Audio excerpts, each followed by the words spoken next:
इस वक्त की बड़ी खबर, पश्चिम बंगाल की मुख्यमंत्री ममता बनर्जी ने सभी गैर भाजपाई मुख्यमंत्रियों और विपक्ष के सभी नेताओं को चिट्ठी लिखी है। इसमें भाजपा के खिलाफ लड़ाई में साथ आने को कहा। ममता ने भगवा दल के खिलाफ लड़ाई पर चर्चा के लिए एक बैठक करने की अपील भी की है। तो पश्चिम बंगाल की मुख्यमंत्री ने एक चिट्ठी लिखी है, लेकिन दीदी की इस बात का असर मुख्य विपक्षी दल कांग्रेस पर पड़ता नहीं दिख रहा। अधीर रंजन चौधरी ने कहा, ममता का बयान बदलता रहता है, चिट्ठी से कुछ खास फर्क नहीं पड़ता। नेता अधीर रंजन चौधरी जी हमारे साथ हैं। दादा, ममता बनर्जी ने एक चिट्ठी लिखी व्यापकता के साथ लिखी, जिसमें जितने भी ओपोजिशन लीडर्स हैं, चीफ मिनिस्टर हैं, सबको लिखा है और कहा कि ये पॉइंट्स हैं, इन सब पर हमको एक साथ रहना चाहिए। देखिए, ममता बनर्जी ये सुबह और शाम ये बयान बदलते रहती है। इनकी असली मंशा क्या है, असली मकसद क्या है, ये जानना बेहद जरूरी है, क्योंकि ये कभी ये कहती है कि बीजेपी के खिलाफ एक साथ एकजुट होना चाहिए, कभी कहते हैं कि नॉन बीजेपी नॉन कांग्रेस, मतलब बीजेपी को भी खिलाफत करो, कांग्रेस का भी खिलाफत करो। कभी कहते हैं कि कांग्रेस को खत्म करो, हमारी ताकत बढ़ाओ, क्योंकि हम अकेले बीजेपी के साथ हम लोहा ले सकते हैं। तो मतलब यह है कि ममता बनर्जी को बयान में सुबह और शाम जिस तरीके से बयान बदलते हैं, इसके लिए उनकी असली मकसद क्या है उसको पता करना चाहिए। मुझे लगता है मुझे लगता है कि बंगाल में जो नरसंहार हुई है कुछ दिन पहले, जिसके चलते से बंगाल ही नहीं बल्कि सारे हिंदुस्तान, बल्कि सारे विश्व में बंगाल की जो छवि भूमि हो चुकी है, सारे बंगाल में और सारे हिंदुस्तान में हलचल मच चुके हैं, निंदा जताई जा रहे हैं। वहीं बीजेपी ने कहा कि उपचुनाव से पहले ममता ऐसा माहौल बना रही जिससे चुनाव जीता जा सके। बंगाल बीजेपी के पूर्व अध्यक्ष दिलीप घोष जी हैं। दिलीप दा, जिस तरह से पश्चिम बंगाल के मुख्यमंत्री ने सभी विपक्षी दल के जो नेताओं को पत्र लिखा है और कहा है कि जिस तरह से केंद्रीय एजेंसियों का दुरुपयोग किया जा रहा है, और उसको लेकर उन्होंने सीधे तौर पर सवाल खड़े किए। ममता बनर्जी के पास तो एक काम नहीं है, पैसा नहीं सरकार चलाने के लिए।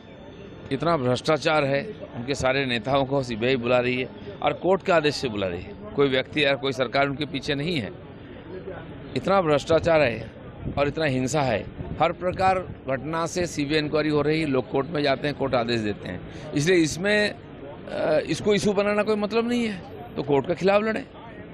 और उनके नेताओं का पीछे क्यों सीबीआई लगता है? पूरा देश में और भी विरोधी सरकार है, उनके पीछे तो नहीं लगता है। अभी जिस प्रकार हिंसा की घटना हुई है, पूरा बंगाल को शर्मसार कर दिया है। जिस प्रकार बड़ा बड़ा भ्रष्टाचार हुआ है, उसको लेकर भी सीबीआई इंक्वायरी हो रही है। और ममता की इस प्रकार घटना के कारण आज कोई उनके साथ नहीं दे रहे हैं। पूरा देश में कोई उनका साथी नहीं है। चुनाव भी लड़ लिया अलग अलग प्रदेशों में, वहाँ भी कुछ नहीं मिला। तो आप सरकार बचाने के लिए, नेताओं को बचाने के लिए इस प्रकार से और केंद्र सरकार का विरोध करना और आंदोलन करके लोगों को भ्रमित करने का प्रयास कर रही है। अच्छा दादा, एक जो है एमएलए टीएमसी एमएलए का वीडियो सामने आया है, जिसमें वोटर्स को थ्रेट करते हुए। देखिए, हर चुनाव को पहले वहाँ भाई का वातावरण बनाया जाता है और ज़बरदस्ती जीता जाता है। अभी लगातार बाई इलेक्शन और म्यूनसिपैलिटी कॉर्पोरेशन इलेक्शन हो, उसमें इसी प्रकार भाई की वातावरण से वोट हो रही है। लोग चुनाव में भाग नहीं ले रहे हैं। और कल भी हमारे एक चुनाव प्रचार में हमारे कार्यकर्ताओं पर चाकू से हमला किया गया। और इस प्रकार एमएलए जो आसनसोल बाई इलेक्शन हो रहा है पार्लियामेंट का, वहाँ के एमएलए वो सीधा सीधा लोगों को धमकी दे रहे हैं। तो इस परिस्थिति में कैसे चुनाव संभव है ठीक ठाक? चुनाव कमीशन को भी देखना चाहिए और पूरा शांति और निष्पक्ष चुनाव हो, इस प्रकार परिवेश तैयार करना चाहिए। धन्यवाद। Rakesh Kumar Singh, India news, Delhi. तो ये आपने सुना बंगाल बीजेपी के पूर्व अध्यक्ष दिलीप घोष को, लेकिन बंगाल बीजेपी अध्यक्ष सुकांतो मजूमदार ने कहा कि सीबीआई के डर से ममता विपक्षियों को एकजुट करने में जुटी है। पश्चिम बंगाल बीजेपी के अध्यक्ष सुकांतो मजूमदार साहब हैं। दादा, जिस तरह से पश्चिम बंगाल की मुख्यमंत्री ममता बनर्जी ने विपक्षी दल के नेताओं को पत्र लिखा है और उसमें उन्होंने कहा है कि जो केंद्रीय एजेंसियां हैं वो परेशान कर रही हैं, जिस तरह से विपक्षी दलों की सरकार है, उसको लेकर क्या करें? देखिए, अभी एट प्रेजेंट जो सिचुएशन है, आप जानते हैं रामपुर हाट में बॉक्टुई में जो कांड घटा, इसके परिप्रेक्ष्य में जो सीबीआई इंक्वायरी हो रही है, वो तो उसका जांच करने के लिए जो आदेश है वो न्यायालय ने दिया, कलकत्ता हाईकोर्ट ने दिया। तो स्वाभाविक है अगर एक न्यायालय के ऊपर एक चीफ मिनिस्टर का, कोई स्टेट का चीफ मिनिस्टर का अगर कोई विश्वास नहीं है, न्यायालय पे भरोसा नहीं है, तो मुझे लगता है उन्हें मोरल राइट नहीं है किसी राज्य का चीफ मिनिस्टर बनने का, क्योंकि उन्होंने भारत के संविधान के ऊपर उन्होंने शपथ लिया है। और हमारे संविधान की जो न्यायपालिका है, ये संविधान के यही एक पार्ट है, मेंशन उसमें ही इसके दायित्व दिया गया है न्यायपालिका को ये सब चीज़ देखने के लिए।